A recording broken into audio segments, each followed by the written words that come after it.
अस्सलाम वालेकुम स्टूडेंट्स, आज हम मैथमेटिक्स क्लास 10 की एक्सरसाइज 2.1 का क्वेश्चन नंबर 5 अटैम्प्ट करेंगे। क्वेश्चन नंबर 5 में क्या है कि show that the equation X square plus M X plus C whole square is equal to A square has equal roots if C is equal to A square 1 plus M square. ठीक हो, क्या अब इस question को हल करना है। अब आप देखो, इस क्वेश्चन में हमें ये जो इक्वेशन है उसमें कहा गया है कि इसके इक्वल रूट्स हैं। तो हमें पता है कि nature of roots find out करने के लिए हम डिस्क्रिमिनेंट मालूम करते हैं। ठीक है, सबसे पहले तो हम इस इक्वेशन को क्वाड्रेटिक इक्वेशन में चेंज करेंगे ताकि हम डिस्क्रिमिनेंट फाइंड आउट कर सकें। तो उसके बाद डिस्क्रिमिनेंट में हम वैल्यू पुट करेंगे C square is equal to A square 1 plus M square.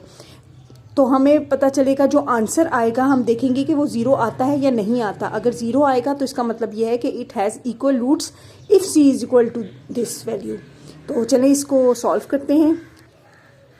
ये क्वेश्चन लिखा हुआ है, इस क्वेश्चन के सोल्यूशन में मैंने दोबारा से मेंशन किया है to see the nature of the roots we find discriminant is equal to B square minus 4ac। हम ये फाइंड आउट करते हैं, किस चीज़ का फाइंड आउट करते हैं, ऑफ क्वाड्रेटिक इक्वेशन का।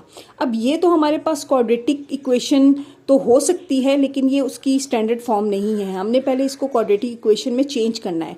तो स्टेप नंबर 1 क्या होगा हमारे पास कि converting given equation in quadratic standard form. तो उसके लिए हम क्या करेंगे, हमने इसको सॉल्व करना है। क्या है, X square plus M X plus C whole square is equal to A square. अब ये जो होल स्क्वेयर है ना, ये first value plus second value whole square है, जिसको हम A plus B whole square भी कहते हैं। ठीक है, तो अब इस पे हमने फार्मूला लगाना है ए प्लस बी होल स्क्वेयर वाला, और उसके बाद हम देखते हैं कि इसको कैसे सॉल्व करते हैं। अब ये देखिएगा, ये X square as it is आ गया, ये एम एक्स है फर्स्ट वैल्यू उसका स्क्वेयर प्लस सेकंड वैल्यू उसका स्क्वेयर प्लस 2 फार्मूले का first value and second value, ये हमने फार्मूला ओपन कर दिया। अब ये इज इक्वल टू के इस तरफ ए स्क्वेयर है, तो हमने ये प्लस में है ना, हमने इज इक्वल टू के इस तरफ भी माइनस ए स्क्वेयर किया, इस तरफ भी माइनस ए स्क्वेयर किया यहाँ पे, ये देखें, ताकि यहाँ वाला जो ये ए स्क्वेयर है ये कैंसिल हो सके। तो ये कैंसिल होके ये ज़ीरो आ गया और ये हमारे पास ए स्क्वेयर इस साइड पे शिफ्ट हो गया। ठीक है, अब ये देखिए, ये एक्स स्क्वेयर है प्लस ये एम एक्स का होल स्क्वेयर है, इसका मतलब है एम स्क्वेयर एक्स स्क्वेयर है, ये सी का स्क्वेयर है तो इसका मतलब है सी स्क्वेयर है, प्लस 2 एम सी एक्स को आखिर में लिख दिया। ठीक है, तो इसको मल्टीप्लाई किया तो आ जाता है 2mcx माइनस ए स्क्वेयर। अब हमने क्वाड्रेटिक इक्वेशन की फॉर्म क्या होती है, जिसमें पहले एक्स स्क्वेयर की वैल्यू होती है, फिर एक्स की वैल्यू होती है और फिर कांस्टेंट होता है। तो हमने इन दोनों में से एक्स स्क्वेयर कॉमन ले लिया, तो ये आ गया 1 प्लस एम स्क्वेयर। ठीक है, ये वाली वैल्यू एक्स की है, ये मिड में लिख दी, ये उठा के हम यहाँ पे ले गए, तो C square minus A square is equal to 0। अब ये हमारे पास जो इक्वेशन आई है ये हमारे पास क्वाड्रेटिक इक्वेशन है वेरिएबल एक्स में। ठीक हो गया। अब हमने इसमें हमारे पास ए की वैल्यू क्या है 1 प्लस एम स्क्वेयर, बी की वैल्यू क्या है 2mc और सी की वैल्यू क्या है सी स्क्वेयर माइनस ए स्क्वेयर। तो ये देखिए, ये वैल्यूज लिख दी हमने। अब हमने स्टेप नंबर 2 क्या करना है, फाइंड करना है डिस्क्रिमिनेंट। डिस्क्रिमिनेंट हम फाइंड आउट कर रहे हैं to find the nature of roots, क्योंकि उसने कहा है कि जो रूट्स हैं वो इक्वल हैं। तो रूट्स इक्वल हैं, देखते हैं हम। अब डिस्क्रिमिनेंट का फार्मूला क्या है, बी स्क्वेयर माइनस 4ac। हमने यहाँ पे बी की वैल्यू पुट कर दी -4, ए की वैल्यू पुट की, सी की वैल्यू पुट की, ये तो आ जाएगा 2 2 जार 4 एम स्क्वेयर और C square -4 as it is है। पहले 1 को हमने इन दोनों के साथ ज़रब दिया तो आ जाएगा सी स्क्वेयर माइनस ए स्क्वेयर। अब एम स्क्वेयर को इन दोनों के साथ ज़रब किया तो M square C square minus A square M square. ठीक हो गया।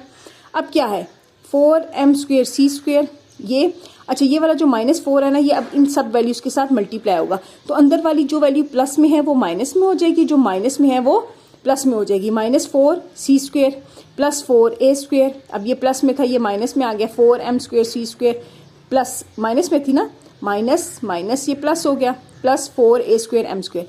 अब ये वाली वैल्यू और ये वाली कट गई, 1 2 3 वैल्यूज हमारे पास रहेगी, तो इसमें से हमने 4 भी कॉमन ले लिया। 4 कॉमन ले लिया हमने, तो हमारे पास आ जाएगा ए square plus A square M square minus C square. ठीक है, अब उसने हमें कहा क्या था, उसने कहा था कि आपका जो क्वेश्चन में उसने कहा था रूट्स जो हैं वो equal has equal roots if C is equal to A square 1 plus M square bracket में। तो हमने क्या करना है कि अब हम पुट करेंगे ये वाली सी की वैल्यू डिस्क्रिमिनेंट में। ठीक है, तो डिस्क्रिमिनेंट में हमने if we put C square is equal to A square 1 plus M square we get क्या we get 4 as it is है A square plus A square M square as it is लिखो minus अब ये वाली value put कर दी A square 1 plus M square. अब जब हमने c की वैल्यू पुट कर दी है, अब ये वाला ए स्क्वेयर इसके साथ मल्टीप्लाई होगा और बाय माइनस भी है, तो ये माइनस ए स्क्वेयर और minus A square M square बन जाएगा। ठीक हो गया। अब ये देखिएगा, ये भी अब ये माइनस में है, ये प्लस में है, दोनों कैंसिल हो गए। ये ए स्क्वेयर है, ये माइनस में ए स्क्वेयर है, ये भी कैंसिल हो गए, तो ये बराबर आता है 4 मल्टीप्लाई बाय 0, तो वो 0 ही होता है। अब हमारे पास ये डिस्क्रिमिनेंट 0 आया है। कब आया है? जब हमने c की वैल्यू ये पुट की थी। तो इट मीन्स के it has equal roots, discriminant is equal to, it means equation has equal roots if c square is equal to a square और मल्टीप्लाई हो रहा है 1 प्लस एम स्क्वेयर के साथ। आई होप आपको ये क्वेश्चन समझ आया होगा, और अगर कोई भी प्रॉब्लम लगे आप मुझसे कमेंट्स में पूछ सकते हैं। शुक्रिया। ये इस क्वेश्चन का ओवरव्यू एक दफ़ा देख लें, इसको स्क्रीनशॉट ले लें और फिर इसको सॉल्व कर सकते हैं आप।